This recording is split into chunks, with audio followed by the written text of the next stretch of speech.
Hey, everybody. So today we're going to talk about the future of novellas. As you all know, there has been a global health issue going on. I can't say the name of it because we're going to get demonetized, but you all know what I'm talking about. It's an issue that has affected the whole world, and it has affected our economic sector, and it has made it down to the entertainment industry. And most recently, it's made it to our novellas in Mexico, where most of them are filmed. Usually novellas are filmed a couple of months ahead of time, or maybe a couple of weeks ahead of time. So they already had something going on. They had some shows started filming and whatnot. Recently, Televisa premiered Te Doy la Vida, which is going to premiere in 2 to 3 weeks here in April. And that still seems to be going. But some of the other shows, such as Imperio de Mentiras, which is like what everybody was looking forward to, has come to a halt. Recently, Univision announced that they have canceled Pequeños Gigantes, their little like kid show, because they only had 3 episodes aired. So it's a strange time right now for everybody. Right now we're all quarantined and a lot of us are just staying home and we're trying to figure out what to do with this time. And it's strange when like everything gets thrown off the loop, including television. So Televisa has already started acting on this. Since their new shows aren't filmed entirely yet, they're just halting production and they're halting new shows for now. So what their immediate gut reaction was to put old shows on, to repeat an old show. They're repeating the Sylvia Pinal show, which was really successful in Mexico. We really didn't get it here because those biopics don't really perform well. They're very local. Like Sylvia Pinal is very, very huge in Mexico. But in a more diverse population like the United States, it might not have the same effect. It might not have the same success. They showed her biopic on Univision and it didn't do good because they're not, it's not like Mexico where everybody knows her. Televisa is already re-airing it because it was their last very high-performing show. So they're hoping they can capture some of the success. And it's big because they're re-airing that show at prime time at 9 o'clock, 9:30, I think they actually do. Yeah, I think it's 9:30 over in Mexico. That's their prime time. They're re-airing shows in prime time, which is crazy and it's unheard of. But once again, this is such a unique situation that they have to accommodate. So all the shows, Imperio de Mentiras, El Gringo, and whatever, I forgot what it was called, La Mexicana y el Güero, and I don't know about Te Doy la Vida. I'm looking at Instagram and the actors seem to still be kind of filming. So, and then, I don't know, it's inconsistent. Some say stay at home, some are like, we're still filming. So I'm not entirely sure what they're doing, but I don't doubt that they're going to stop soon, given that the scare is getting worse. So I guess they're just playing it by ear. And for right now, like, we might not be getting new shows. Thankfully, over for us in the States, Univision has a whole bunch of shows they haven't aired. They're not great. They're not the best type of shows, but they're all right.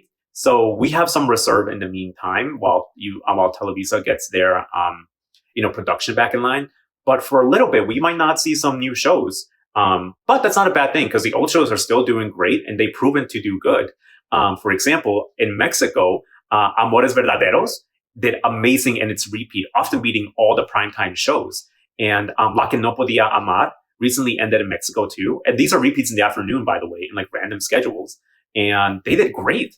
So it shows that these old shows are still viewable. And I mean, they totally are. I watch these shows randomly all the time, just in case I just want to rewatch old scenes and use them for memes or just catch up on it.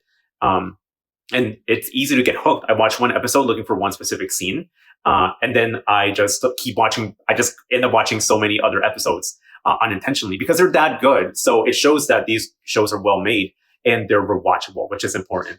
So we might get an old classic pretty soon. You never know. You never know what Televisa has to come up with a strategy on the spot. So we don't know what they're going to do. So hopefully it won't just be the biopics. We might get another classic show. We might get even an old show like Cuna de Lobos. Who knows? For us in the States, we're definitely going to get some of the old canon shows. I don't think they're going to resort to repeating shows. But who knows? We might get lucky too and get some of the good old like repeats. You never know. We might get some classics, but it's highly unlikely. I think that they have enough canned shows that they're going to just cycle through them, even if they're not the best rated ones or whatever.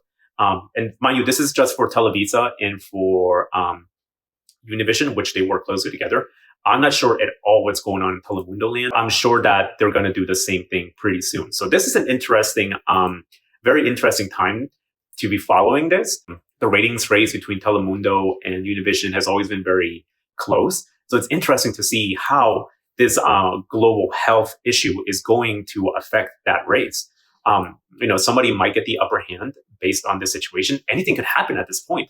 It's some crazy times that we're living in. So for right now, I recommend, hopefully, Te Doy La Vida will keep on going. It looks pretty good so far, and I have a lot of people saying that the Chilean version, the original, because it's a remake of a Chilean story of the same name, they said it was pretty good, and the Chilean version is actually longer, so it might actually turn out good. I haven't seen it yet, so I can't say for sure, and I'll leave a review once I see it of the first week, and I'll give you guys a definite answer. But who knows? But hopefully, that one will still keep showing, and we'll have the premiere unaffected 2 weeks from now. But the rest, it's up in the air. Who knows? So hopefully these shows will continue. Hopefully, we all hope that the global situation will de-escalate soon. It is some scary times that we're living through. I'm personally in the New York area. I'm not in New York City. I'm a couple of hours away from New York City, so I'm not really affected. But it is a scary situation that we're living in right now. So we just gotta stay hopeful and pray, and we just gotta have faith that this is gonna go through, and that we'll soon have our normal shows back on schedule, and then we can keep talking about these shows. In the meantime, I just want to tell you all just to stay safe, and also to not panic. This will go. We'll get through this. Just keep watching these shows with me. Keep looking at the positive side of things, and keep watching these shows with me, so that we can get a little bit distracted from all like the crazy news going on. Because keeping our sanity right now and keeping calm is so important. So, that's it for now, guys. If you have any questions about the upcoming shows, what got canceled, what didn't cancel, let me know. Give this a like so that other people who are trying to figure out what's going to happen with our novellas, like, are they going to disappear completely? No, they're not. We have some reserve. We have some repeats, and they're good too. So they'll keep on going. Nothing can stop novellas, but, we might not see a new one for a while. It depends. So until next time, y'all, I'll talk to you later.